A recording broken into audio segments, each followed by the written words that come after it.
स्वच्छ सर्वेक्षण 2021च्या स्पर्धेत सिन्नर नगर परिषदेस राज्यात दुसरे मानांकन मिळाले। सर्व स्तरातून अधिकारी कर्मचारी यांचे तोंड भरून कौतुक देखील झाले। मात्र संपूर्ण शहराच्या स्वच्छतेची जबाबदारी आपल्या खांद्यावर पेलणारे प्रशासन मात्र स्वतःचे आलिशान व अद्ययावत कार्यालयाची स्वच्छता व निगा राखण्यात असमर्थ ठरले आहे। सिन्नर नगर परिषदेची ही अद्ययावत इमारत पहा। बाहेरून नक्की हेच ते प्रशासन ज्याने सिन्नर स्वच्छ ठेवल्याने राज्यातील दुसऱ्या क्रमांकाचे मानांकन मिळवलेले प्रशासन असेल यावर सर्वांचा विश्वास बसेल। मात्र या कार्यालयातील शौचालयाची अवस्था आपण स्वतः डोळ्याने पहा।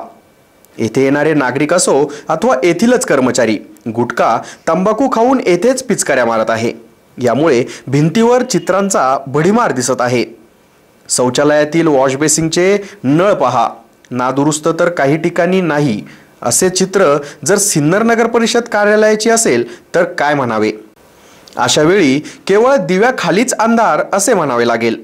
येथील अधिकारी वर्ग यांच्या नजरेत ही बाब आली नसेल का?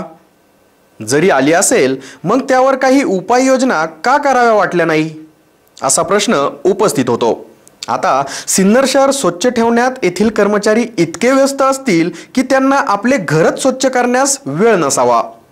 तरी ज्या नगर परिषदेने राज्यात दुसऱ्या क्रमांकाचे मानांकन मिळवले अशा नगर परिषदेने निदान स्वतःला तरी इमाने इतबारे स्वच्छ ठेवावे इतकीच माफक अपेक्षा।